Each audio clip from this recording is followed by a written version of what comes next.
اور وہ ایک مرتبہ واپس، پہلی مرتبہ جب آئی آپ نے بات نہیں سنی ہے، اور جب اس نے یہاں تک کہا کہ آپ لگتا ہے میرے ساتھ بھی مائز جیسا سلوک کریں گے، پھر آپ نے اس کی بات سنی ہے. پھر اس کی بات سننے کے بعد اس کو پھر موقع دیا کہ جاؤ تم، جب بچہ پیدا ہو جائے گا پھر آنا. گویا آپ نے اس کے بعد، اساتذہ موجود ہیں، آپ نے کوئی ہرکارے نہیں بھیجے اس کو بلانے کے لیے، آپ نے کوئی پولیس نہیں بھیجی، آپ نے کوئی جا کے پکڑ کر اس کو صحابہ نہیں لائے ہیں، وہ خود آئی ہے، دوبارہ خود آئی ہے، اولاد اپنے بیٹے کو، اپنے بچے کو اٹھائے ہوئے آئی ہے. اور پھر آپ نے اس کو کہا کہ جاؤ اس کو دودھ پلاؤ جا کے. اور پھر وہ تیسری مرتبہ بھی آپ کے پاس آئی ہے، جب اس کی ٹانگ کے ساتھ اس کا بچہ کھڑا ہے، ہاتھ میں روٹی کا ٹکڑا پکڑا ہے، اور اب وہ آئی ہے کہ مجھے پاک کر دی. یہ جو فکر ہے، آپ نہیں سمجھتے کہ اس فکر کی ضرورت پاکستان کو بھی ہے؟ آپ نہیں محسوس کرتے؟ پیارے نبی علیہ الصلوۃ والسلام نے جو تہامہ پہاڑوں کے برابر نیکیوں کو برباد کرنے والوں کی خبر دی ہے، آج آپ کو محسوس نہیں ہوتا کہ ہماری نسلیں برباد ہو گئیں، ہماری قوم تباہ ہو گئی؟ آپ اور میں ذمہ داری سے یہ بات کہنے لگا ہوں. کیا دینی طالب علم اور کیا دنیاوی طالب علم، کیا ایک دیندار شخص اور کیا بالکل بے دین شخص، کیا ان کا جینا، کیا ان کا اٹھنا بیٹھنا، ان کی تنہائیاں ایک جیسی نہیں ہو گئیں؟ یہ کام کس کے ذمے ہے؟ ہم تمام مدارس کے اور تمام مسالک کے لوگ، ہماری اپنی ایک جنگ ہے، ہم اپنے اپنے وجود کی جنگ لڑ رہے ہیں. لیکن اللہ کی قسم ہے، میں اپنے آپ کو بطور ایک استاذ کے، اسلامیات کے ایک استاذ کے مجرم محسوس کرتا ہوں کہ ہم نے وہ جو کام ہمارے ذمے تھا، وہ جو رفع گری ہم نے کرنا تھی، وہ جو زخم ہم نے سین. میں ایک بچے کو کالج سے پوچھا کہ تم یہ کیا کر رہے ہو؟ اس کا موبائل پکڑا گیا اور ایسی ایسی چیزیں پکڑی گئیں. اس نے مجھے کہا کہ میں کیا کروں، میں نے اپنے والد کو کرتے ہوئے دیکھا ہے، میں نے ایسا اپنے باپ کو دیکھتے ہوئے دیکھا ہے، اور میں بہت چھوٹا تھا جب میں نے یہ دیکھا، اس کے بعد مجھے لت پڑ گئی ہے. میں بڑی مشکل سے یہ الفاظ آپ کے سامنے ادا کر رہا ہوں. کیا آج آپ محسوس نہیں کرتے؟ آج آپ کو ضرور. اور پھر ہمارا جو طریقہ کار ہے، ہم تو لوگوں کے جرائم کو اور ان کی تنہائیوں کو اچھالنے میں لگے ہوئے ہیں. کیا مذہبی کارکنان اور کیا غیر مذہبی کارکنان، تمام جماعتیں، تمام سیاسی جماعتیں، تمام مذہبی جماعتیں، ہمارا ڈیزائن کیا ہوا ہے؟ آپ کو محسوس نہیں ہوتا کہ آپ کو وہ کرنے کی ضرورت تھی جو پیارے نبی علیہ الصلوۃ والسلام نے اس زنا کی اجازت طلب کرنے والے نوجوان کے ساتھ کیا تھا؟ آپ کو لوگوں کا ہاتھ تھامنے کی ضرورت ہے. آپ کو ہاتھ تھام کے نرمی سے ان کے اندر کی اس اس غلطی اور اس گناہ کو باہر نکالنے، اس کے دل کا علاج کرنے کی ضرورت ہے. اللہ کے رسول علیہ السلام اور صحابہ نے ایسے ہی کیا تھا. ہم بھی ایسے ہی کریں. شاید آپ کی مجلس میں، ہمارے مشائخ کی مجلس میں اگر کوئی بات ایسی کرے تو ہمارا بھی دل چاہے گا اس آدمی کا منہ بند کر دیں. لیکن اللہ کے رسول نے کیسی محبت سے اس کو قریب کیا ہے، کیسے اس سے پوچھا ہے. آج ضرورت نہیں ہے کہ آپ بھی لوگوں کا ہاتھ تھامیں اور ان سے پوچھیں. اس معاملے میں ملوث اور مبتلا لوگوں کو، دنیا میں سب سے مشکل مسئلہ نفسیات کا مسئلہ ہے آج بھی. باقی جسم کے علاج ہو جاتے ہیں، مشکل سے مشکل تر علاج بھی ہو جاتے ہیں. سب سے مشکل مرحلہ نفسیات کو ٹھیک کرنا ہے، نفسیاتی مسائل کا حل ہے. اور یہ کس کو ذمہ داری دی گئی ہے؟ کون ہے معلم اخلاق؟ اور آپ کون ہیں؟ آپ کیا رسول اللہ صلی اللہ علیہ وسلم کے وارثان نہیں ہیں؟ آپ ان کے وارث نہیں ہیں؟ پھر لوگوں کے علاج کس طرح سے ہوگا؟ جیسے اللہ کے رسول نے کیا، یا جو ہمارا طریقہ ہے کہ ہم برسر منبر لوگوں کے عیبوں کو اچھالنے کی کوشش کرتے ہیں؟ کیا آج ہمارے نوجوان کی ضرورت نہیں ہے؟ اور میں اپنی بات کر رہا ہوں، اپنے گھر کی بات کر رہا ہوں، آپ کے گھر کی بات کر رہا ہوں. کیا آپ نے یہ نہیں دیکھا؟ آج نکاح کو عام کرنے کی ضرورت نہیں ہے. آج ناجائز دوستیوں کے سامنے بند باندھنے کی ضرورت نہیں ہے. میں یہی کہہ سکتا تھا، یقین جانیے، مجھے یقین ہے میں آپ میں سے کسی ادنا سے طالب علم کے علم کے برابر بھی نہیں ہوں، لیکن میں آپ کو ایک فکر ضرور دینا چاہتا ہوں کہ آج آپ دیکھ لیجئے ناجائز دوستیاں، اس پر فخر، اس پر اظہار، اس کا پروپیگنڈا کس قدر بڑھ کر ہے. ہم جو کالجز یونیورسٹی میں پڑھانے والے اپنے آپ کو مجبور محسوس کرتے ہیں. کیا کریں؟ آپ کے سامنے بھی یہ دنیا ہے، اور آپ جائیے، تحریک اٹھائیے، لوگوں کو خبر کیجئے، بتلائیے ان کو کہ یہ اتنا حساس مسئلہ ہے، حضرت موسیٰ علیہ السلام کو سامنے رکھیے کہ نکاح کے لیے 10 سال کی محنت اور مشقت کو مہر قرار دیا ہے۔ حضرت یوسف کو دیکھیے کہ کردار بچانے کے لیے تقریباً 10 سال کی قید کاٹی ہے۔ آپ ایک تحریک کھڑی کیجئے، مجبور اپنے آپ کو مت محسوس کیجئے، یہ دنیا آپ کے سامنے آئے گی، کئی طرح کے امتحانات ہیں، اس کے بعد بڑے امتحانات ہیں، اس کے بعد زیادہ بڑے چیلنجز ہیں، لیکن کیا تنہائیوں میں لوگوں کی وہ تربیت کرنا کہ وہ کسی بڑی حسن و جمال اور حسن پری پیکر اور بڑے مال و اسباب والی خاتون، جو حدیث میں آتا ہے کہ اس نے اس کو طلب کیا، خواہش کی پیش کرے، تو میرے نوجوان چاہے وہ مدرسے سے پڑھ کے جاتا ہو، چاہے وہ یونیورسٹی سے پڑھ کے جاتا ہو، آج یہ کہنے کی ضرورت ہے انی اخاف اللہ، میں اللہ سے ڈرنے والا ہوں۔ آج اس کی تحریک کھڑے کرنے کی ضرورت ہے، اور اگر آپ اس کو مجبوریوں کے حوالے کر دیں گے، ہم سب عذر پیش کرتے ہیں، ہم کیا کر سکتے ہیں، ہمارے بس میں کیا ہے، آپ دیکھیے گا آپ تحریک کھڑی کریں گے، اللہ آپ کے معاون ہو جائے گا، آپ کو ایسا مقام عطا کرے گا، ایسی جگہوں پہ آپ کو پہنچائے گا۔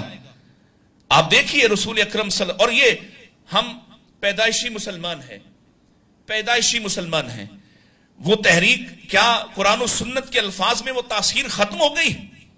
نہیں ختم ہوئی، صرف ہمارے کہنے کا انداز بدل گیا ہے، وگرنہ آج بھی مرصد ابن مرصد پیدا ہو سکتے ہیں، آج بھی لوگ اپنی جان پر کھیل کر اپنا کردار بچانے کی فکر کریں، آج بھی لوگوں کو یہ احساس دلا دیا جائے کہ سب سے قیمتی متاع تمہارے پاس تمہارا کردار ہے، تمہاری زندگی نہیں ہے۔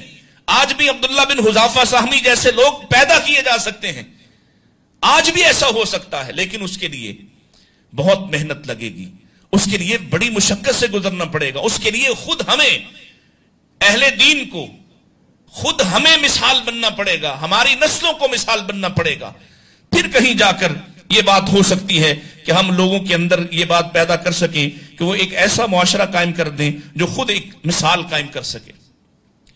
مجھے ایک بات اور کہنی ہے، اور بس آپ کا وقت انتہائی قیمتی ہے،